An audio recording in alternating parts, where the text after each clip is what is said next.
écoutez, bienvenue pour cette 6e édition. Aujourd'hui, donc on est le mercredi 29 avril, encore 12 jours normalement pour les Français à rester confinés à l'intérieur de chez eux. Je ne sais pas comment ça se passe en Belgique, si les dates sont les mêmes. Ne pose pas des questions, on ne sait pas.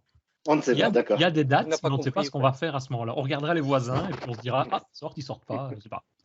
D'accord. Je sais pas. Bien, donc on a 3 parties aujourd'hui. Une première partie où on va parler des packages Nuget sur la suggestion de Rémi Thomas. Ensuite, il y a Patrick Smakia de la société Ndepend. Alors, je ne sais pas si la société s'appelle Ndepend, mais qui va nous présenter son outil Ndepend avec les nouveautés de 2020. Et en troisième partie, on a Laurent Gébaud là, qui revient, puisqu'il paraît que vous avez bien aimé ce qu'il avait fait la dernière fois, et qui cette fois-ci va nous parler. Il va nous parler de quoi déjà? De pare-feu. De pare-feu, voilà. Et de ce que font joyeusement les développeurs avec les pare-feux. Bon, pas que, hein. Tout le monde. Bien, donc dans cette première partie, donc ça concerne les packages Nuget, et savoir un petit peu, les packages Nuget, c'est apparu il y a combien de temps? Il y a 6-7 ans, je crois, à peu près. Maintenant, vous savez qu'on peut rajouter des références à des packages extérieurs grâce à packaging Nuget. L'idée, c'était de voir un petit peu quels étaient vos packages Nuget préférés.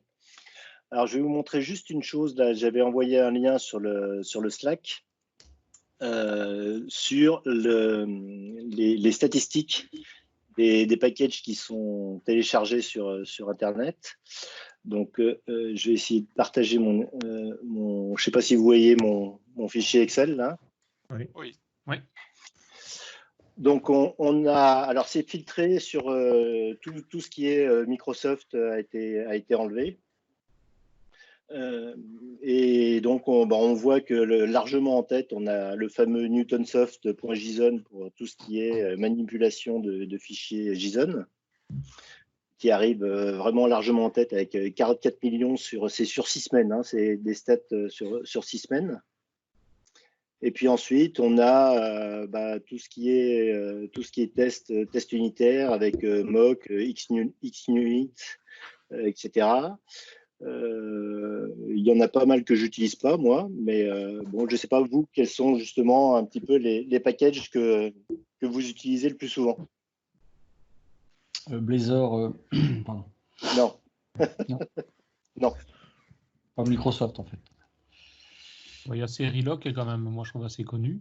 Maintenant, Newtonsoft, il a quand même un peu faussé, il est en tête de tout, mais il est faussé parce que Microsoft l'utilisait et l'utilise encore en partie dans quasiment tous ses packages aussi. Donc, il est par dépendance, il est quasiment à chaque fois téléchargé, quoi. Donc, c'est de la triche de se retrouver là-bas. Il est remplacé Déjà, d'ailleurs. le principe Oui, vas-y. Oui. Non. Déjà, le principe de ces packages, est-ce que pour vous, c'est une simplicité, ça a apporté une simplicité ou au contraire, c'est contraignant?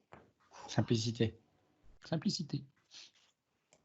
Allez, moi j'ai une petite voix dissonante. J'aime bien, je suis resté un peu vieux jeu et j'aime bien quand je télécharge quelque chose, avoir tout simplement, sans avoir besoin d'attendre 10 secondes ou 60 secondes d'un téléchargement qui parfois, des fois, ça compile pas bien. Enfin, quand je tire quelque chose de GitHub ou de je ne sais où, j'aime bien, paf, allez, ça compile, tout est là et je peux m'y mettre et je peux regarder. Mais bon, personnellement, c'était pas forcément un problème que j'avais, cette histoire de versionning. Bon, peut-être je suis dans un cas un petit peu particulier sur ma code base que j'utilise depuis 15 ans. Mais je pense que quand on tire une nouvelle version de quelque chose sur laquelle on dépend, on doit faire vraiment beaucoup de tests pour être sûr que les évolutions ne vont pas tout casser. Bon, je ne parle pas que du syntaxique. Hein. Au niveau sémantique, ça peut vite casser. Et voilà. Donc, je pense que ce n'est pas anodin. Mais bon, c'est juste mon avis. Est-ce que vous regardez quand vous téléchargez un paquet que vous ne connaissez pas, le nombre de téléchargements ou la dernière fois qu'ils ont travaillé dessus? Moi, je regarde les deux, le nombre de téléchargements, et surtout la doc. Parce que des fois aussi, Ici, et sur la GitHub, communauté déjà, qu'il y a c'est un petit autour plus. et les retours qu'il y a sur le package. Oui. Ouais, moi, c'est plus le nombre de téléchargements, mais c'est vrai que étrangement, la doc, j'y vais pas souvent. Enfin, c'est pas le premier critère pour moi d'aller voir. Mais je suis d'accord que sans doc, c'est plus embêtant. Mais c'est d'abord le nombre de téléchargements et parfois la renommée de la société qui l'a créé. Ouais, je vais sur Ouais, GitHub c'est pour ça. avoir les étoiles. Ouais, ça, je peux pas non plus. Ah ouais. Mais par Alors, je rapport à demande. d'autres packages, par rapport à du NPM et des choses comme ça, il y en a qui ont du retour positif, négatif. Moi, perso, je trouve toujours, en ayant joué un peu avec les deux, je trouve que NuGet est plus simple et plus facile. Il y a moins de problèmes. J'ai moins de problèmes avec des packages NuGet qu'avec des packages NPM, par exemple, où ils commencent à télécharger des petits morceaux dans tous les coins et, je ne vais pas dire une fois sur deux, mais régulièrement, ils me pètent en cours de téléchargement dans un NPM, alors que NuGet, à part devoir définir la source quand on a des sources internes ou externes, mais à part ça, j'ai rarement des problèmes. C'est vrai que c'est ultra simple. Ouais, sauf quand tu commences à avoir des dépendances au troisième niveau qui sont en conflit, quoi. Ça, c'est vraiment pas facile, quoi. C'est vrai. Mais on les a aussi dans d'autres packages. Si on prend ça dans NPM, tu auras le même type de problème aussi. Oui, bien sûr, bien sûr. C'est plus lié effectivement aux dépendances, dépendances multiples et autres. Ouais. Et de façon générale, dans tous vos projets, vous en avez beaucoup de dépendances externes ou Parce que moi, ça dépend, j'essaie de garder ça sous contrôle parce que, comme disait Patrick, quand tu veux les mettre à jour, tu as toujours les risques de je casse tout. Donc, je pense que c'est pas un choix anodin de prendre une dépendance sur un soft, sur un NuGet. Complètement. Ouais. À Alors, la c'est fois, sûr c'est que. un mal nécessaire, mais... Pardon, Michel. Non, vas-y. Non, mais je dis à la fois, c'est un mal nécessaire. Bon, c'est quand même bien de pouvoir tout se récupérer. Mais là, par exemple, j'ai quand même une vieille dépendance sur du Dev Express qu'il va falloir enlever à un moment donné, parce que notamment pour... il va falloir migrer sur .NET Core, et fait .NET 5, .NET 6, etc. Et ce qui n'est pas encore fait d'ailleurs de mon côté. Et bon, Dev Express le fait, mais c'est trop gros, c'est trop gros. Pour te donner une idée, Dev Express, rien qu'en taille, c'est plus que 2 fois tout le code de NPM. Parce que moi, je référence, donc c'est pas sérieux. Tu peux pas tirer un petit peu, quoi. Donc, ouais, il faut vraiment limiter. Il faut vraiment être sérieux avec ça. Et il faut vraiment du bon open source, idéalement que du .NET standard. Il faut vraiment faire attention sur quoi on dépend. Ouais, moi, j'ai une problématique bête et méchante là, actuellement. Là, c'est sur un package qui est bien connu, qui est celui de Galasoft. Donc, pour tout ce qui est développement MVVM dans mon appli. Et dedans, il y a une partie qui permet de faire de l'injection de dépendance. Donc, il a décomposé son package en trois. Il y a galasoft.mvvm, il y a galasoft.mvvm.ioc, et puis il y a, je ne sais plus ce qu'il y a d'autre, point extension, je crois. Et j'ai besoin de l'injection de dépendance pour un projet, mais je n'ai pas besoin d'avoir toute la partie MVVM. Et je ne peux pas décomposer. Donc, du coup, je me retrouve avec du MVVM à l'intérieur d'un projet avec des repositories, j'allais dire, alors qu'il n'a rien à voir là-dedans, quoi. Et d'où la taille d'un package, c'est pas mal. C'est pas mal. Bien, faut pas que ce soit trop gros, faut pas qu'il y en ait trop. Si je ne dis pas de bêtises, quand tu prends Galasoft, tu crées même les répertoires view, ViewModel, autoprojet, c'est bien ça? Pas forcément, non. Tu as un package libs only. Tu en as deux. Tu en as un où tu as effectivement, et puis avec tous les snippets possibles et inimaginables. Mais tu as aussi un package où tu n'as que les libs. Et tu as 3 libs, plus une lib de Microsoft qui est le Common Locator, justement pour l'IOC, quoi. Mais cette librairie-là, tu peux la télécharger, la prendre, mais tu n'as pas les modifications faites par Galasoft, par le package. Voilà, même si Laurent, il touche plus dernièrement, si ce n'est pour mettre à jour avec .NET Core 3 ou .NET Core 5. Mais effectivement, c'est un petit peu embêtant, quoi. Ouais. Et ça, c'est la difficulté aussi par rapport aux packages qui sont arrivés avec .NET Core. C'est avant Microsoft concentrait souvent dans des plus gros packages NuGet qui faisaient tout. Maintenant, c'est des multitudes de petits paquets dans tous les coins et donc ça ressemble un peu plus à du NPM, mais pas aussi poussé. Mais il y a quand même pas mal de dépendances et des packages beaucoup plus petits. Ce qui est peut-être un avantage aussi si on a besoin d'avoir des applications plus légères, évidemment. Ouais, ce que disait aussi Rémi là tout à l'heure, moi, dans le choix des packages, je regarde aussi les dépendances. Je le regarde, c'est un réflexe que j'ai eu avec NPM, parce que quand je développe des applications Angular, par définition, je ne veux pas qu'il y ait des jQuery qui apparaissent. Et donc, dès que je veux faire une référence avec un nouveau package, je regarde si dans les dépendances du package, il n'y a pas un jQuery qui traîne. Et pas me retrouver avec jQuery à l'intérieur de mon application, quoi. Donc, c'est pareil pour les packages NuGet. J'essaye de regarder s'il n'y a pas une dépendance avec un autre chose qui viendrait foutre un petit peu le brin, quoi, à l'intérieur. Ouais, à ce propos-là, je ne sais pas si tout le monde est au courant, mais il existe une application qui est disponible sur le store aussi, faite, je pense, par Microsoft d'ailleurs, qui s'appelle NuGet Package Explorer, qui permet de se connecter soit directement sur le serveur, soit même de charger le package NuGet en fichier local, et donc de l'ouvrir et même de le modifier si on a envie. Mais donc ça permet d'aller par exemple prendre des packages NuGet existants et de voir vraiment le contenu, le fichier de script qui a été défini, le contenu, les dépendances, etc. Donc on n'est pas obligé de les installer, quoi. Moi, ça m'a, je ne vais pas dire sauvé, mais je l'utilise régulièrement pour justement, comme tu dis Richard, aller voir ce qu'il y a dedans. Donc ça, c'est NuGet Package Explorer et elle existe, je ne sais pas qui l'a fait, mais je crois qu'elle existe en About. Elle se trouve sur github.com/NuGet Package Explorer. C'est facile. Non, c'est pas Microsoft, c'est Luan Nguyen. Ouais. Et sinon, donc par rapport au package, alors Newtonsoft, là, effectivement, tu disais que tout le monde, la majorité des projets, quand on commence un projet Microsoft, il est rajouté à l'intérieur. Avec .NET 3, on a une nouvelle version de tout ce qui est justement lecture JSON. Systemtext.json. Et pour la petite anecdote, c'est le développeur qui a fait Newtonsoft qui s'est fait engager par Microsoft et qui a redéveloppé avec l'optimisation des bibliothèques SPAN la nouvelle bibliothèque Systemtext qui est plus légère et plus rapide du coup, mais c'est le même dev, quoi. Et dans parce que la dernière fois tout le monde disait qu'il se mettait à .NET Core, est-ce que vous l'utilisez ou pas? Ou est-ce que vous utilisez toujours Newton? Ouais. Depuis 6 heures. Depuis 6 heures. Ah, c'est vrai. C'est du temps réel. Oui. Non, nous, depuis qu'on est passé à .NET Core 3, c'est un des points, on se dit autant utiliser les nouvelles fonctionnalités. Effectivement, on a enlevé la référence à Newtonsoft. Et tu retrouves toutes les fonctionnalités? Non. Non, pas tout, mais en tout cas, celles dont nous, on a besoin, elles sont dedans. Si pas, s'il y a parfois, on a une ou deux modifications qu'on a dû faire, il y a moyen de s'en sortir en recréant des classes et en les héritant en style des datetime writer dans lequel tu dois reformater la date ou des choses comme ça. Donc, ce n'est pas en standard, ce que Newtonsoft fournit, mais tu as des alternatives, des palliatifs permettant de t'en sortir avec quelques lignes de code supplémentaires.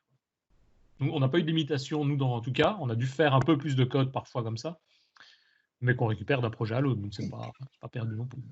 Il y a quand même pas mal de limitations aujourd'hui dans les différences. Là, par exemple, il y a quand on passe d'un projet existant à cette lib-là, par exemple, il y a des choses qu'on utilise fréquemment, genre des getters only sur des listes, par exemple, où il n'y a pas de setter.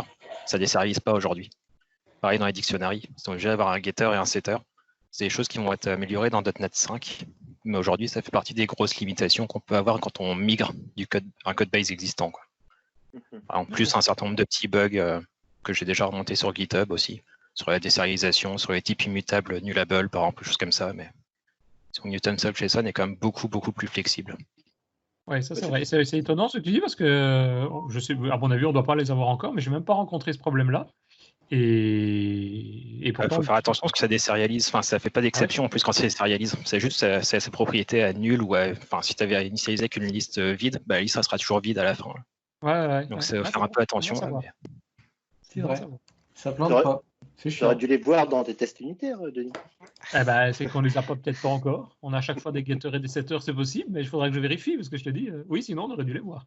Moi, sur Newtonsoft, ça m'arrive sur tous mes projets, je catch quand j'ai des erreurs de sérialisation parce qu'elles sont pas forcément évidentes à voir.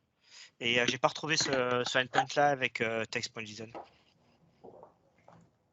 Ouais, donc moi, pour l'instant, j'hésite fortement à passer encore sur.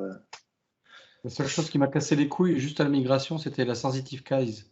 Ça m'a cassé les couilles toute la journée, n'empêche. Il y a une option pour ça, pour info. Tu peux activer le case insensitive. Non. Ça, c'était pas ça le problème du coup. Ma solution qui arrivait après 6 heures de réflexion, c'était simplement de mettre les propriétés naming policies à nul et non pas en camel case. Ah oui. Alors, ce qu'il faut savoir, c'est que quand il y a un problème qui casse les couilles à Christophe, il vient nous casser les couilles. Voilà, il vient nous casser les couilles de notre forum privé. Ça part dépendant. C'est comme les packages NuGet, tu vois. C'est un package NuGet qui vient après chercher les autres. Voilà, ouais. Bien, écoutez, à moins que vous ayez quelque chose à rajouter là, sur les packages NuGet, on va passer à la suite avec. Je fais quand même un tout petit point vite fait. Je suis étonné dans la liste de ne pas avoir d'analyzer, par exemple, dans les packages les plus référencés. Parce que, sachant qu'il y a quand même des packages qui sont. Enfin, Microsoft suggère fortement d'utiliser Fixcop, par exemple, maintenant. Il y a un petit bandeau qui apparaît. Je suis assez étonné de ne pas le voir dans les top packages, en fait. Pour le moment. C'est vrai, la liste, Richard? Ouais. Attends, là, tu me demandes un truc. Ouais, doucement là. Voilà. C'est bon? Non, oui. Ouais. Il y avait juste Stylecop là qu'on voit. Ouais, il y a 54 là, mais c'est assez loin en fait. Puis Stylecop, c'est peut-être pas le plus utilisé non plus là. Il y a quand même jQuery dans la liste, Richard. Oui, je sais, ouais. Mais ça, je pense que c'est aussi parce que c'est dans les projets par défaut. Moi, il y a deux trucs qui m'embêtent sur NuGet. C'est des fois, il y a le nombre de. J'ai l'impression qu'il y a du cyber-squatting ou des packages qui ressemblent à d'autres. Alors, je ne sais pas si c'est pour qu'on les télécharge par erreur et que je ne sais pas comment on ne sait pas ce qui est dans le code. Ça peut être un peu dangereux. Et surtout, quand on a des solutions avec beaucoup de projets, on n'a jamais les mêmes versions simultanément.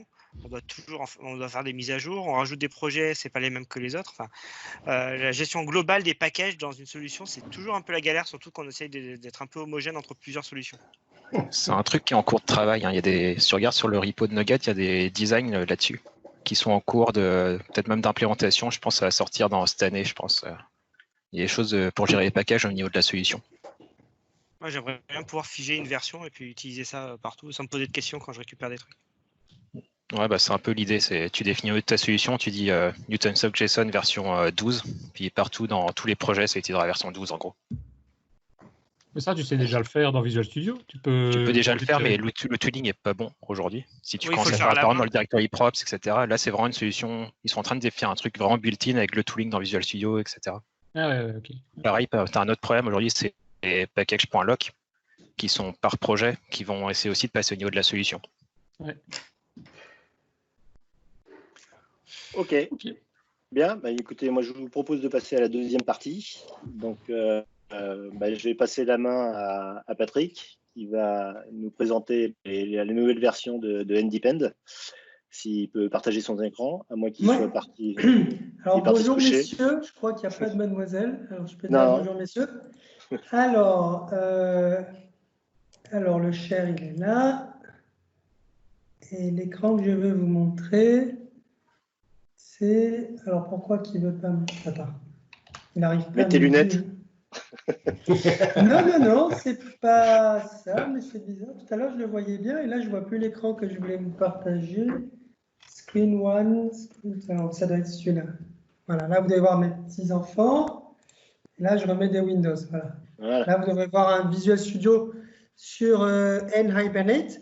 Alors, est-ce que tout le monde connaît? Est-ce que tout le monde a déjà utilisé? Ou on fait une petite intro rapide? Parfait, une intro. Hein. Petite intro. Allez, petite intro. Donc, NDepend, c'est un outil d'analyse statique. OK. Et donc, pour .NET, il y a une version C++ et Java. C'est PPDepend et Garchitect. OK, qui existe depuis 16 ans. Donc, je l'ai commencé moi-même en 2004. Donc, ça fait longtemps, au tout début de .NET. Donc, elle se décline en 3 versions. Il y a une version Visual Studio, une version Build Machine, en fait, qui fait des rapports, Ça, c'est pour quand on va être dans du TeamCity, Jenkins, etc. Et la nouvelle version Azure DevOps, enfin nouvelle depuis quand même 1 an et demi. Voilà, donc là, on a quelque chose d'assez, c'est plus conséquent que le rapport, et c'est dans Azure DevOps. Donc là, on va regarder essentiellement la version Visual Studio. Les nouveautés 2020 concernent essentiellement le Visual Studio. Alors, pour vous donner une petite idée, là, donc, par exemple, j'ai NHibernate, que je pense que vous connaissez tous, qui a été analysé. Ah bah tiens, je vois qu'il n'y a pas de coverage. Normalement aussi, on a de la couverture de code ici. Donc, NDPen, en fait, l'idée, c'est qu'il va agréger tout un tas d'informations et il va essayer de trouver des issues, un petit peu comme les autres outils, les Roslyn, Fixcop, SonarCube, ReSharper, etc., mais un petit peu d'une manière différente et surtout des issues quand même un petit peu différentes. Par exemple, on va éditer. Alors là, par exemple, je vous ai préparé des trucs pas très jolis. Donc là, il y a une méthode bien pourrie, comme on en voit souvent, et une base classe qui utilise une dérivée de classe. Donc voilà, ça, c'est pas très bien. Je recompile, NDPen mouline. Voilà, il a fini de mouliner, donc c'est assez rapide. Là, ça a tout mouliné, et là, c'est en train de passer toutes les règles. Et là, il vient de me trouver, donc, en +5, il vient de me trouver des problèmes. OK, et donc là, ici, je groupe les issues par élément. Je ne vais carrément pas les grouper, c'est mieux. Donc ici, il m'a trouvé plusieurs nouveaux problèmes. Donc, je rappelle, par rapport à ce nouveau code. OK. Et c'est là où c'est assez intéressant et qu'NDPen se démarque, en tout cas en partie des autres outils, c'est qu'on a cette notion de baseline. Donc, c'est assez intéressant parce que quand on l'amène sur un projet, le projet il peut avoir 5000 problèmes déjà identifiés. Et bien, si on commence à en rajouter, il va immédiatement bien montrer qu'est-ce qu'on est en train de rajouter. Donc, l'idée, en fait, c'est, et tout ça dans Visual Studio, dans Azure DevOps, etc. Donc, l'idée, c'est à partir d'un moment, se dire, bon, maintenant, on va essayer d'être assez carré, on va suivre ces règles et on va avoir quelque chose de propre. Donc là, ici, par exemple, il a fait base class shouldn't use derivative. OK, donc là, on a bien une base class qui utilise une dérivée, ce qui n'est pas beau. À partir de maintenant, toutes les méthodes doivent donc respecter un certain minimum de qualité. OK, donc là, il a trouvé ce problème. Méthode potentially dead. Donc effectivement, cette méthode, elle n'est pas du tout utilisée. Là, on voit d'ailleurs 0 référence. Elle n'est pas commentée et elle est trop grosse, trop complexe. OK, là, donc d'un coup, là-dessus. Et là où c'est intéressant, c'est qu'il me dit que j'ai pour 2 heures, alors il m'a fallu 2 secondes pour l'ajouter parce que c'était incommenté, et lui, il estime que la dette ajoutée, elle est de 2 heures. OK, ça veut dire que si vous devez mandater un développeur pour enlever ces issues, faire quelque chose de joli, splitter la méthode en 2-3 classes avec quelque chose d'un peu joli, grosso modo, ça devrait lui prendre 2 heures. OK ?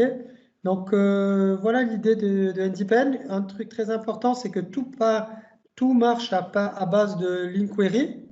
Je grossis un petit peu. Donc, même quand vous cliquez quelque chose sur le dashboard, ça génère une link query qui est compilée à exécuter en temps réel et qui produit un résultat. Et ça, c'est pas mal parce que, en fait, toutes les règles sont basées là-dessus. Donc, par exemple, avoid type to big.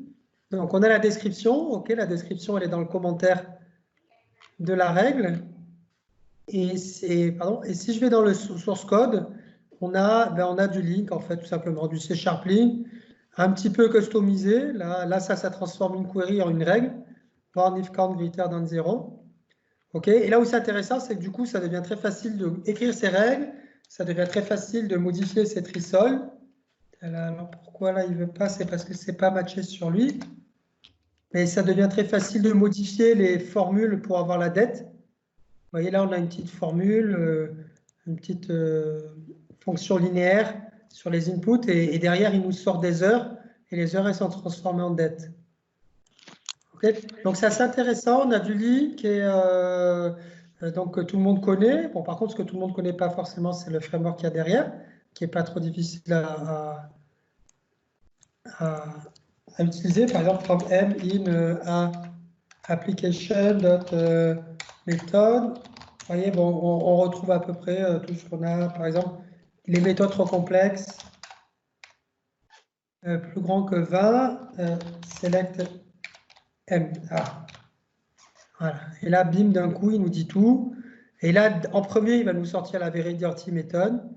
Voilà, donc là, on n'a qu'à faire du list. Si on double-clique, on trouve des méthodes bien pourries. Ça tombe bien, un Hibernate en est plein. Mais bon, là, je suis méchant. Mais bon, Oui, du coup, c'est quand même un... Pardon? Oui, d'ailleurs, je voudrais dire juste une chose. Là, tu prends un Hibernate comme exemple assez systématiquement. Il faudrait peut-être que tu changes, parce que qui est-ce qui utilise encore un Hibernate? Oui, je sais. Allez, ben justement, là, figure-toi que... Allez, là, tu vois, je me suis renouvelé. J'ai de NobCommerce. C'est quelqu'un quand même, NobCommerce. C'est tout nouveau. C'est ASP.NET Core, voilà. Mais après, oui, c'est vrai que tu sais, je suis quelqu'un, j'aime bien mes petites habitudes. Allez, là, on a du... Alors, ça tombe bien. Pardon? Juste une question. Moi, c'est une extension qu'on rajoute dans Visual Studio, donc ça, c'est ça? Oui, tout à fait. Ouais. Elle est là. Et ça supporte, tu parles ici de langage C#, c'est uniquement par rapport à du .NET, à du C# ou bien c'est autre chose? Alors, uniquement, oui. Alors, ça supporte C#, ça supporte VB.NET. Un petit peu moins bien que C#, il y a 2-3 features qui manquent, type Psychomatic Complexity. À vrai dire, on se tâte un peu pour les ajouter parce qu'en ce moment, VB.NET, on ne sait pas trop où ça va, même si Microsoft dit toujours que c'est supporté, mais bon. On ne sait pas trop, et ça fait du F# aussi, mais pas très bien. Pourquoi? Parce qu'en fait, la source principale de données de NDPen, donc les inputs, ce que NDPen va analyser, ça reste l'IL compilé. Et le problème avec F#, c'est que l'IL compilé, il y a énormément de sucre syntaxique et ça devient assez compliqué chose qui n'est pas très difficile, même avec les A5, etc. C'est pas très difficile avec C# et VB.NET. Par contre, F#, c'est une autre paire de manches, donc c'est un peu différent. Et comme je disais au début, si tu veux faire du C++, tu as CPP-Depen, et du Java, tu as JArchitect. Et là, la compagnie partenaire va faire du Python aussi. Donc, l'idée, c'est de commencer à enrichir et petit à petit d'intégrer les différentes plateformes. Enfin. Mais bon, historiquement, ça reste du .NET. C'est codé en .NET. Et donc, pour l'instant, quand même, c'est très .NET orienté. Donc là, je me suis renouvelé. Donc là, alors, j'aime bien NobCommerce parce qu'en fait, c'est vraiment du bon gros ASP.NET Core. C'est une grosse application, je pense qui est assez connue, et donc c'est pas mal pour démontrer. Alors NDPen, on a vu un peu la partie query, règles, etc. Donc comme je dis, on peut le mettre dans son DevOps, quel que soit le type de DevOps qu'on a, donc faire du RAG reporting, etc. Et ce qui est intéressant, c'est que dans Visual Studio, il y a plusieurs outils pour faire de la visualisation. Il y en a 4 en fait. Il y a un outil pour faire du trending, mais là, ça ne va pas donner grand-chose parce que... Donc, on peut faire du... pourquoi il ne me met pas le dashboard? C'est marrant. Attends, il a dû apparaître quelque part ailleurs. Bon, ben voilà. Ah ben non, il est là, il était à côté. Alors, voilà. Donc là, on a un dashboard. Donc, le dashboard de tout à l'heure, ici, donc on a des jolis petits trending qui vont apparaître. Et là où c'est intéressant, c'est que les trending, c'est aussi du link query. OK, donc il y en a pas mal par défaut. Par exemple, New Issue Since Baseline, ben voilà, c'est une petite requête link. Et ce qui est intéressant, donc, c'est que le count que ça va retourner, c'est ça qui va être utilisé le nombre d'items ou la métrique qu'on veut utiliser. Donc, c'est très facile à en rajouter. Une deuxième visualisation intéressante, c'est le code métrique. Alors, donc là, c'est un tree map. On peut naviguer dedans. Donc là, on a 2 métriques. La taille des petites boîtes, c'est le nombre de lignes de code. Le niveau, c'est les méthodes. Donc les plus profondes, ça reste des méthodes. OK. Et la couleur ici, c'est la complexité. Donc ici, celles qui sont rouges, c'est celles qui sont typiquement assez complexes. OK. Donc on peut avoir du gros et pas complexe. Du pas très grosse mais complexe, etc. Donc on arrive à voir. Et c'est intéressant. Alors là, ça ne se voit pas. Alors attendez, je vais carrément vous montrer sur NDPen, c'est plus sympa. Hop là. Donc là, ça c'est Visual NDPen, c'est-à-dire que c'est NDPen hors de Visual Studio, c'est un standalone. C'est bien pratique pour le tester, il n'y a pas besoin de lancer un Visual Studio à chaque fois. Donc là, on est sur NDPen qui s'analyse lui-même et c'est assez intéressant parce que là, on a une métrique plus sympa que la complexité. On a la couverture de code. OK, et donc on bosse pas mal sur les tests, c'est assez important pour nous. Et on voit que bon, il y a du rouge, mais pas tant que ça en fait. OK, tiens, là il y en a une qui s'est. Il y a du rouge, mais pas tant que ça. Et c'est intéressant de voir, là, c'est pas très bien testé, etc. Donc, c'est vraiment une façon de voir sa couverture de test très différente des autres outils. Alors, je reviens sur notre commerce. Une troisième visualisation, donc les matrices de dépendance. Donc, en gros, l'idée, c'est de regarder ces dépendances au travers d'une matrice et d'avoir plein d'informations sympas. Par exemple, là, par exemple, je sais que entre ces deux, là, il y a un petit dependency info. 24 membres de l'assembly framework sont utilisés par 23 méthodes de QuadPlay. Et là où c'est intéressant, c'est qu'on peut zoomer et on voit directement la dépendance. Alors, c'est moins sympa qu'un graphe. Jusqu'ici, j'aimais beaucoup les matrices d'Independent, mais maintenant, il se trouve qu'en 2020, on a refait complètement les graphes et ça redevient l'outil flagship pour faire des dépendances. Vous allez voir pourquoi. Alors, attends, il est là. C'est qu'en fait, maintenant, on a un graphe qui... alors, peut-être que vous avez utilisé d'autres graphes. Il y en a un qui est dans ReSharper, il y en a un qui est dans Visual Studio CodeMap, donc le professionnel et l'enterprise. Ce qui est intéressant, c'est que le graphe d'Independent n'a vraiment rien à voir. Alors, la particularité première, c'est qu'il se cale beaucoup. Alors, je vais juste vous montrer à quel point il se cale. Là, je vais télécharger tout .NET Core 3. Donc là, donc, vous voyez, assez rapide. Hein, c'est vraiment tout .NET Core 3 a été chargé. Et là, on a tous les assemblées de tout .NET Core 3. Vous voyez, tout se fait en temps réel très rapidement sur un laptop. Okay, donc, c'est assez sympa. Donc, c'est juste pour montrer que si vous avez des bonnes grosses applications, ça va marcher dessus. Ça a été fait pour marcher dessus. Là, on a 1232 nœuds. Là, par exemple, si on veut faire des recherches, alors on a une nouvelle option recherche qui est très sympa, générique. Par exemple, on veut regarder tout ce qui est générique. Donc là, il nous match des namespaces, puisqu'on est en train de regarder les assemblées et les namespaces de .NET Core 3. Là, je fais keep, et boum, là, j'ai tout ce qui, dans .NET Core 3, a générique dans le nom de son namespace. Après, là, par exemple, je peux faire du... Pardon? C'est très rapide, mais qu'est-ce que tu as comme machine pour se donner une idée? Parce que tu as peut-être une machine de la guerre. Non.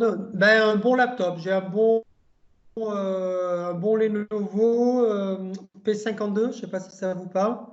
C'est quel processeur et combien de mémoire, ça? 64 Go de RAM et le processeur, je pense que c'est 5.0. Oui, c'est quand même pas forcément, c'est ma machine de dev. Ouais. J'aime bien me gâter, mais je pense que de nos jours, c'est quand même assez standard. En tout cas, comme je dis toujours, hein, si vous bossez dans une boîte qui ne veut pas vous offrir le meilleur hardware, d'emblée, vous savez qu'il y a un problème. Hein. Enfin, moi, je le vois comme ça parce que d'un côté, il y a votre salaire et de l'autre, si vous perdez 40 minutes par jour dans la compilation, avec sa RAM, quoi, pour moi, c'est juste pas normal. Mais bon, c'est des vieux débats. Malheureusement, en France, on n'est pas si bien lotis en termes de compréhension des besoins du développeur, mais je pense qu'aux US, ça va un peu mieux, mais bon, c'est comme ça. Donc là, on est toujours sur .NET Core 3. C'est intéressant parce que là, on peut mettre par exemple des filtres. Là, on peut dire que je vais exclure tout ce qui n'est pas public pour ne me garder que l'API, que les types publics, comme par exemple Dictionary, Sorted Set, etc. Ok, là, c'est intéressant d'ailleurs que là, on en a dans System Collection et Private Core Lib. C'est toujours un peu bizarre pour moi comment ils ont dispatché les types dans .NET Core, mais bon, c'est différent. Et je pense que dans .NET 5, on va avoir encore plus de surprises. Alors, vous voyez, quand je fais un overing sur les différents nœuds, ça s'éclaire de tous les côtés. Alors, pour ça, il y a une help qui, en fait, nous explique que là, par exemple, tout ce qui est en vert, c'est ce qui utilise System Collection, donc l'assembly, et tout ce qui est en bleu, c'est ce qui est utilisé. OK ? Ça marche aussi, par exemple, sur les types. Là, on peut voir, par exemple, que Dictionary, il dépend sur tout ça. Et là, il y a deux différents tons de bleu. Ce qui est bleu foncé, on va dire, bleu foncé, c'est ce qui est directement utilisé, et ce qui est bleu clair, c'est ce qui est indirectement utilisé. C'est-à-dire qu'en fait, Dictionary ne dépend pas directement sur, par exemple, Nullable Equality Comparer, mais utilise quelque chose qui va utiliser ce truc-là. OK. Là, on a tout un tas d'actions. Dès qu'on se met à sélectionner des classes, on a tout un tas d'actions. Par exemple, la keep dependent, ben, je ne garde que ce qui est éclairé. OK. Je peux aussi faire les color collie d'une manière générale. Alors, hop. Alors là, il y en a beaucoup. Tiens, là, il y a 6000 nœuds. Donc, c'est-à-dire qu'il y a 6000 types. Je pense qu'ils vont l'utiliser, ce qui est normal. Hein, les collections, c'est quand même pas mal utilisé. Donc, .NET Core utilise beaucoup lui-même les collections. Donc, ça a quand même été à 4-5 secondes pour compiler les 6000 nœuds. Et ce qui est intéressant, c'est que derrière, on va retrouver quelque chose qu'on a vu. Ici, en fait, donc on a direct and indirect callers and callees of the class dictionary. C'était bien ce qu'on voulait. Et là, si je fais edit code query, en fait, on va voir que dans notre dos, il nous a généré une code query, OK, qui, en fait, a matché ces 6000. Alors là, il y en a 12 000. Il faudrait voir pourquoi il y a une discrepancy sur les deux. Bon, enfin, il nous a fait une code query et le résultat de la code query a été exporté pour faire du graph. OK. Et des trucs comme ça, il y en a pas mal. Il y a pas mal de petites actions comme ça. Par exemple, si je veux voir la dépendance, ici, par exemple, on a une ligne rouge entre ces deux namespaces, system et system collection. Donc ici, si je clique le edge, alors là, il y en a deux qui sont sélectionnés, donc tout de suite, ça s'éclaire dans tous les côtés pour me dire qui utilise ou pas. Sur 6000 nœuds, ça s'éclaire en temps réel d'ailleurs. Et si je double-clique le edge, on voit, il va me dire tout de suite quoi dépend sur qui. Enfin, qui dépend sur quoi dans cette dépendance. OK, là, si j'enlève le groupe bas, je vais plutôt voir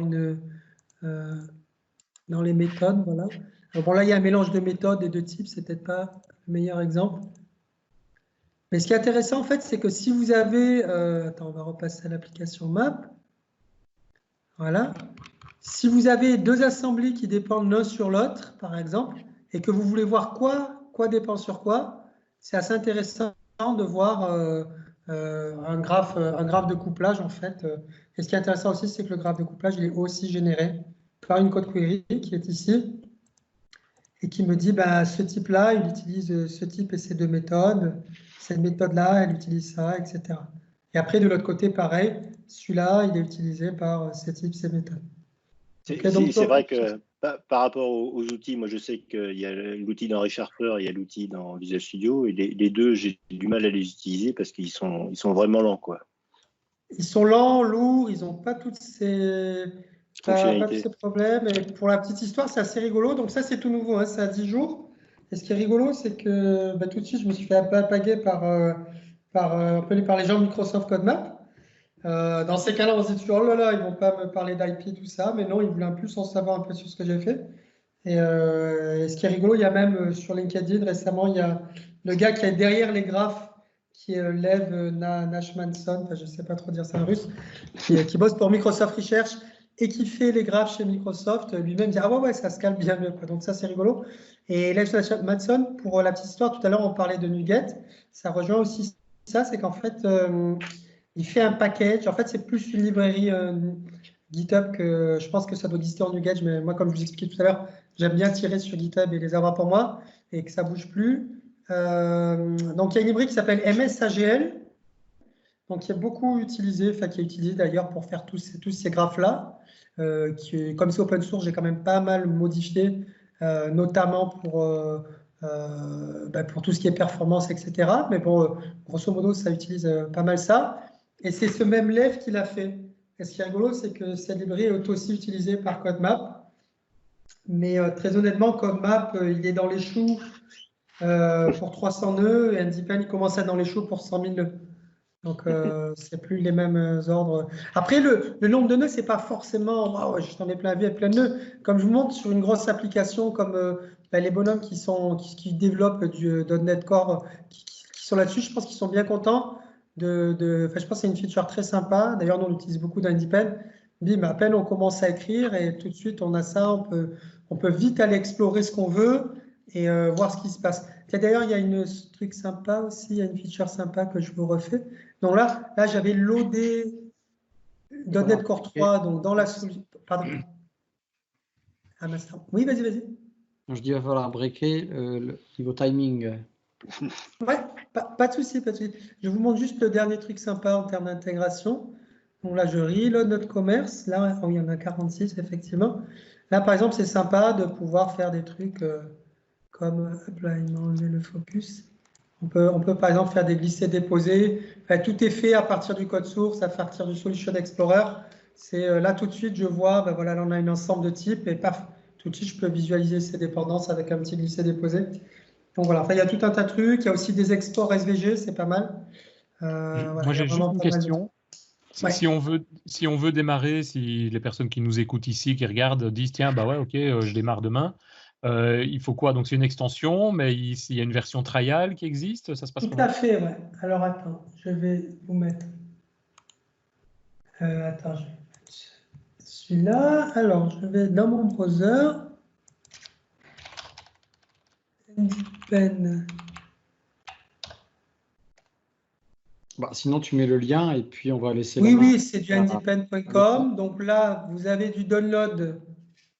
Voilà, 14 Days Trial, très simple. Ah oui, c'est ça, ok. Ouais, le classique. Voilà. Ok. Voilà. Ah oui, oui, tout à fait, le classique. Et après, il y a tout ce qui est pricing, etc. On essaye d'être bien transparent parce que je déteste quand on commence à avoir des trucs où il faut remplir 40 champs, etc. Enfin, je pense que quand quelqu'un nous fait l'honneur de consacrer quelques minutes à notre travail, je pense que le plus important, c'est de ne pas lui pourrir ses minutes avec autre chose que ce qu'il veut voir. Donc voilà, donc c'est facile. Ok, bah super. Excusez-moi. Bon, Merci. bah, écoutez, si vous voulez essayer IndyPen, allez-y. Hein. Il n'y a pas de souci. Je sais que moi, dans mon entreprise, là, on l'utilise, tu sais bien, Patrick, avec la version serveur, notamment, qui permet de créer les rapports et ça permet de bien suivre l'évolution des projets, quoi. Il y a, surtout avec cette notion d'évolution du nombre d'issues entre les différentes builds, par exemple, ça permet de voir tout de suite si on part en vrille ou pas, quoi. Et je rappelle aussi qu'on avait fait un podcast déjà un petit temps en mai 2017, c'est le numéro 32. Donc, s'il y en a qui ont besoin qui souhaitent d'aller plus loin, il y avait des liens notamment dans les descriptions. Et puis, pendant 1 heure passée, 1h25, je vois, on parlait de ça. Moi, je me souviens sur un projet, je m'en étais servi. J'avais des problèmes de date, on n'utilisait pas de date, tout le monde n'utilisait pas les dates UTC, c'était l'enfer. Donc j'avais mis une règle et dès que quelqu'un utilisait date time now, ça me renvoyait une erreur dans le rapport et je pouvais catcher ça très vite parce que je ne pouvais pas interdire l'utilisation des API, je ne pouvais que surveiller. Donc j'avais mis des règles là-dessus spécifiques, ça me faisait gagner pas mal de temps. Ouais, nous utilisons ça tous les jours dans nos builds pour vérifier l'architecture et que l'architecture ne soit pas cassée. Donc on a écrit nos propres règles aussi pour étendre IndyPen qui tourne en CI sur toutes les feature branches. C'est vraiment un super outil. Merci. Bien, eh ben, on va finir sur cette note positive et merci Patrick. Et puis on va passer la main à Laurent. Oui, pas de problème. Je viens de vivre un bon moment dans l'espace avec vous. Je ne comprends rien, mais tout va bien. Non, c'est intéressant, blague à part, de voir un petit peu un autre domaine. Et ben, moi, je vous propose de vous emmener dans le mien, celui de l'IT. Alors, on a parlé du AC la dernière fois, le premier truc que beaucoup de personnes veulent enlever. Vous avez vu que c'est pas forcément une bonne idée. La deuxième chose que beaucoup de personnes, beaucoup d'éditeurs, beaucoup d'IT aussi, ou de personnes se disant IT, veulent enlever, c'est le pare-feu. Le pare-feu, c'est le truc qui bloque tout en gros, donc on veut l'enlever tout de suite. C'est une bonne idée, pour résoudre un problème de serrure ou de porte, on peut enlever toutes les fenêtres et les portes sur sa maison, c'est à peu près la même chose. Donc voilà, ça, je pense que c'est quelque chose d'intéressant d'expliquer un petit peu. Je sais pas, il faut bien comprendre que je vais faire plein d'approximations dans ce que je vais dire, c'est pas le but de se lancer, et c'est pas non plus mon domaine où je suis hyper spécialiste, la sécurité à très haut niveau.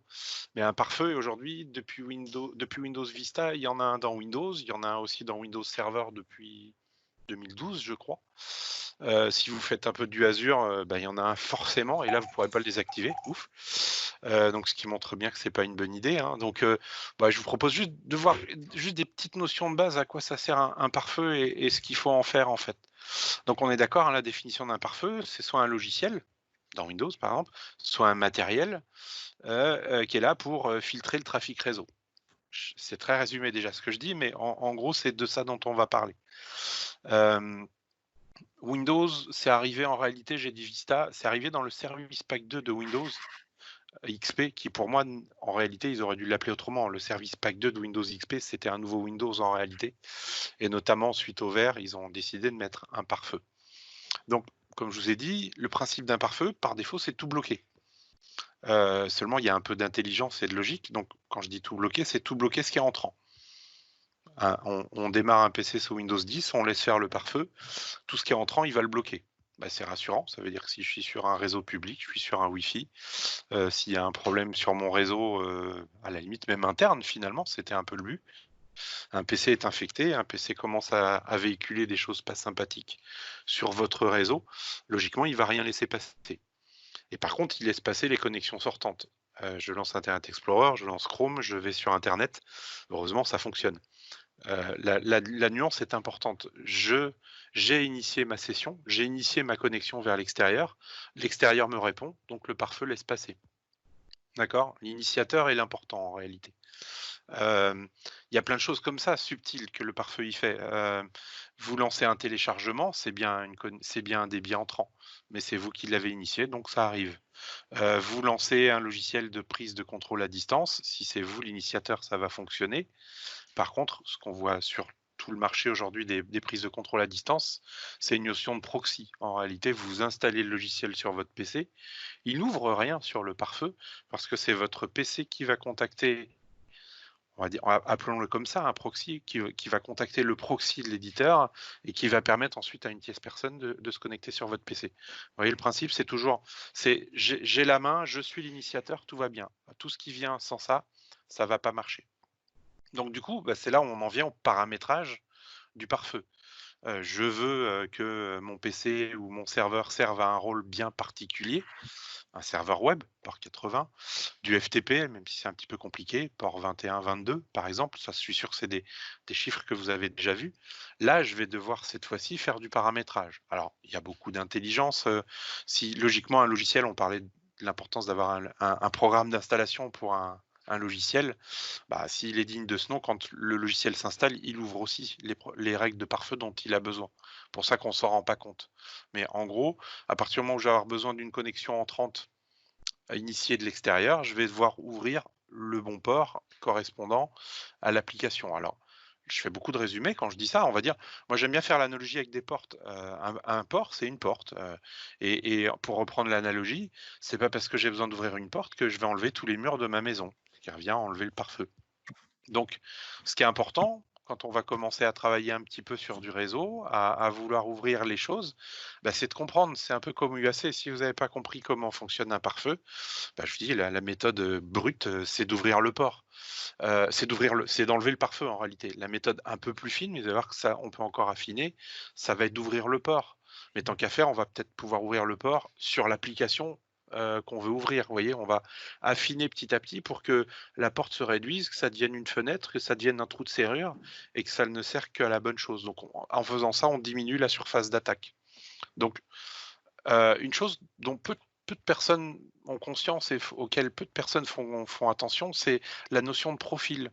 Justement, on va affiner les choses avec ça. Vous démarrez votre PC, vous le connectez à un nouveau réseau. Si c'est un réseau public, par défaut, vous savez la petite barre bleue qui apparaît sur le côté, où il vous demande quel type de réseau vous utilisez. Si vous ne répondez pas, ou si vous répondez oui, je crois que la question par défaut, elle oriente sur un réseau public, ça j'en suis pas sûr. Enfin, le par défaut, Windows, il va se dire, je suis en mode public, je suis sur un réseau inconnu, je ferme tout, ou je ferme un maximum. Alors que si vous l'aidez en lui disant, je suis sur un réseau domestique, par exemple, à la maison, ou je suis sur un réseau d'entreprise, Windows, il sait que sur un réseau domestique ou d'entreprise, par exemple, on est content de pouvoir communiquer avec le scanner ou l'imprimante qui est sur le même réseau. Il est content de permettre à l'administrateur du réseau d'administrer votre machine automatiquement. Donc vous voyez l'importance du profil. Finalement, les ports vont à la fois, on va créer une règle pour ouvrir un port, mais sur un profil. Et d'ailleurs, en réalité, si vous regardez dans votre pare-feu, vous verrez qu'il y en a déjà plein de pré-paramétrés par Microsoft, voire des applications. Donc le paradoxe, c'est que j'ai ouvert des ports sur des applications sur mon PC quand je suis au travail, quand je suis à la maison. Par contre, pas de souci, je me connecte à un nouveau réseau. le pare-feu, il passe sur le profil public et tout est fermé. Donc ça aussi, c'est courant, je le vois.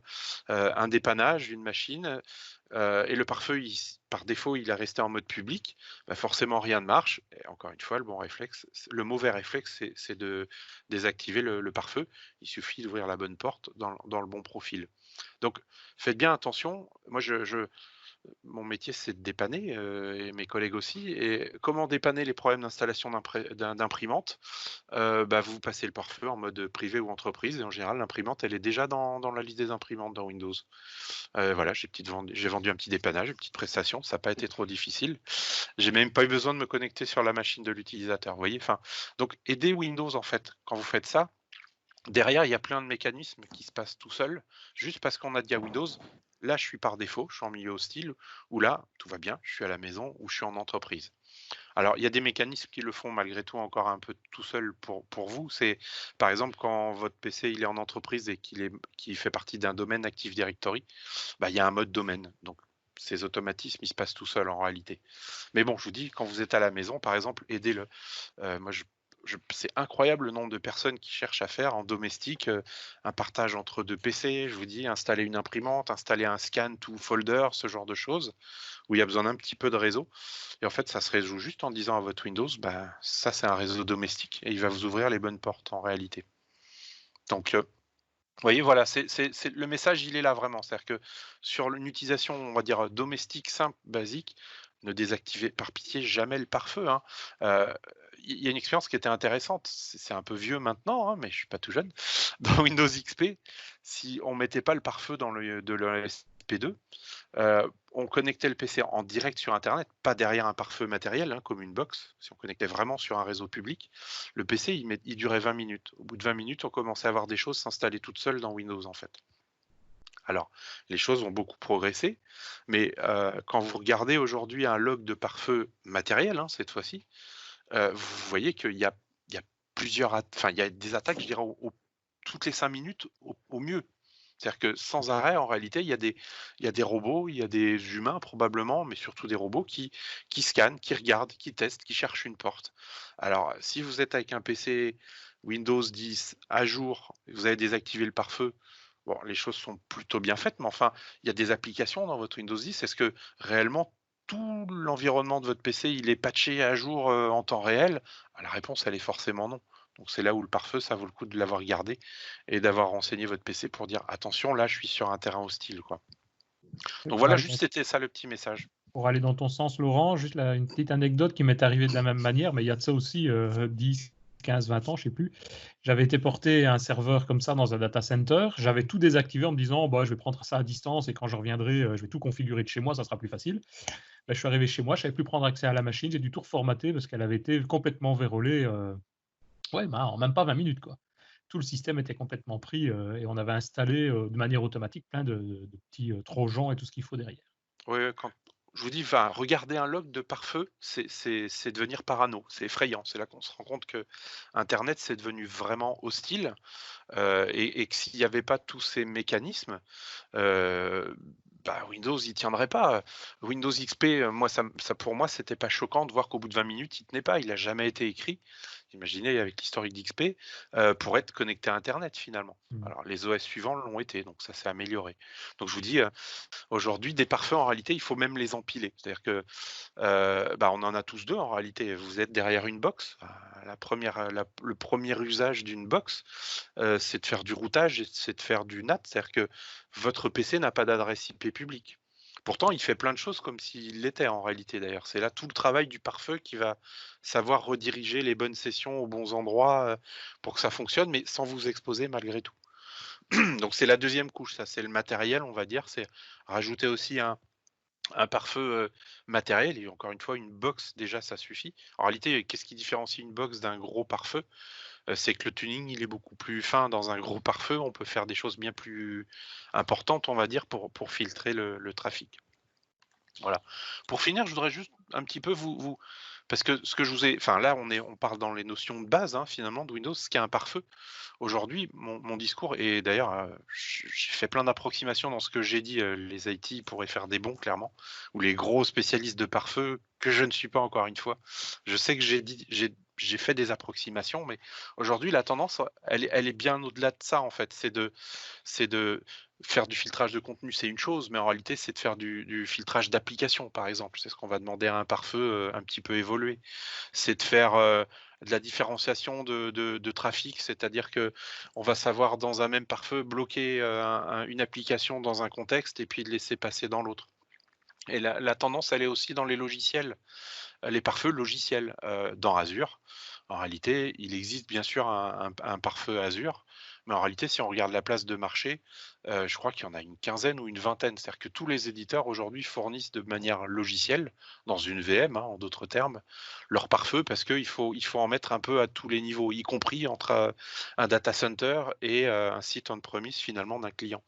Il faut segmenter les choses pour éviter que quand il y a une attaque, quand il y a une intrusion, quand il y a quelque chose de sérieux qui se passe, que ça rebondisse en réalité.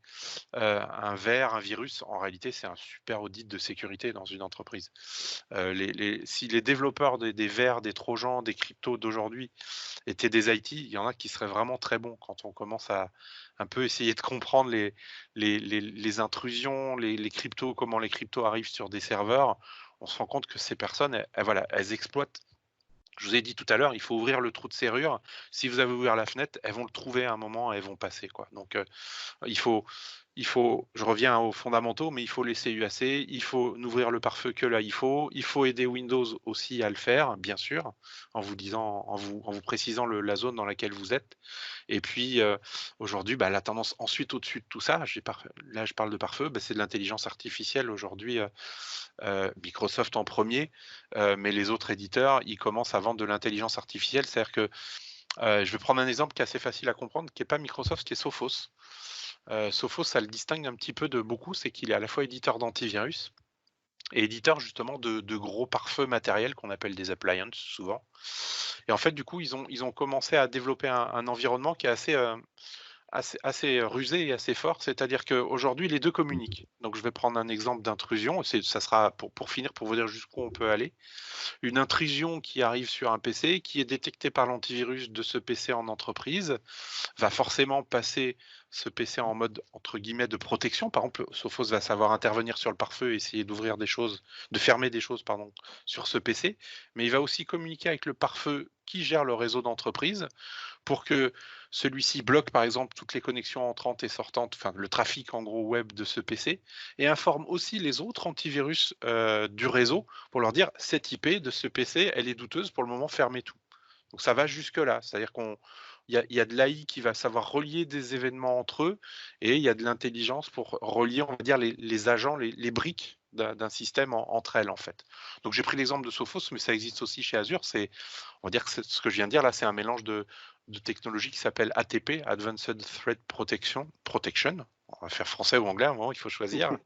Mais c'est l'idée en fait. C'est aujourd'hui, on collecte un maximum de logs de données à tous les niveaux, le pare-feu, l'OS, les événements, les passerelles, dans Azure, tous les points où va passer votre trafic.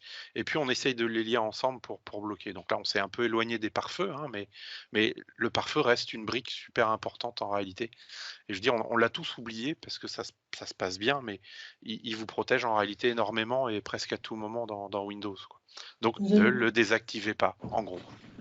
Juste une petite question, j'en profite d'avoir un expert sécurité, on va dire. Honnêtement, non, je le suis pas. Okay. Faut être honnête. En tout cas, tu as des très bonnes notions, clairement, surtout par rapport aux purs développeurs. En fait, moi, je fais un truc depuis 10 ans, dès que j'installe un Windows, en fait, c'est que tout de suite, je crée un user qui est donc user, mais pas admin, et je fais tout à partir de celui-là. C'est-à-dire que je ne suis plus jamais admin, sauf quand je dois installer quelque chose, il me dit rentrer le password admin. Bon, maintenant on a les doigts, ça c'est pas mal, le log digital, ça c'est sympa. Mais sinon, dans l'idée que, et je pense que ça marche pas trop mal, dans l'idée que si un virus va arriver, il va voir que mes droits et il ne va pas pouvoir aller pourrir le système qui lui-même est verrouillé à tout ce qui n'est pas admin. Alors je ne sais pas ce que tu en penses, mais ce n'est pas un truc que j'ai trop vu sur Internet. Mais c'est un truc, en tout cas, j'ai jamais eu de problème de virus. Je ne sais pas si tu as vu ce que j'ai dit sur UAC il y a 2 semaines, mais on va dire que c'était ce que Microsoft préconisait avant UAC en réalité. Ça reste une bonne pratique, mais finalement, maintenant, elle est moins importante puisque même si tu crées un compte administrateur sur ta machine, de toute façon, il n'a pas les privilèges. Donc, il y aura, si UAC est resté actif, finalement, le logiciel malveillant, il sera logiquement bloqué. Mais ça reste la meilleure solution, on est bien d'accord, ce que tu fais. Mais c'est tellement contraignant que autant j'essaye de vous faire comprendre, parce que dès qu'on va vouloir faire quelque chose dans Windows, il va falloir s'authentifier en tant qu'administrateur. C'est quand même... Maintenant, avec le doigt, ça prend une seconde. C'est vrai. Mais ça reste mieux, oui, on est bien d'accord. Il y a toujours des réseaux d'entreprises. J'ai un client, mon plus grand, qui continue d'avoir 100% de son parc avec des utilisateurs non admin, ouais, tout à fait. Mais voilà, on va dire qu'UAC... C'est pas quelque chose que j'ai trop vu, donc c'est pour ça. Ça n'a pas l'air très connu. Ouais, pardon. Bien, écoutez, oui, je disais temps mort parce qu'il est 18h06, donc on est arrivé à notre heure de discussion. Écoutez, c'était fort intéressant tout ça. On va se retrouver la semaine prochaine avec, je crois que ce sera Michel qui va nous proposer quelque chose, si je ne m'abuse. Oui, je vous parlerai d'infra as code. Donc un peu d'infra pour Laurent et un peu de code pour les autres. Voilà. Peut-être que j'ai une chance de comprendre alors. Bon, et en attendant tout ça, écoutez, portez-vous bien, passez une bonne semaine et à la prochaine. Ciao. À la prochaine. Bye. Salut tout le monde. Salut.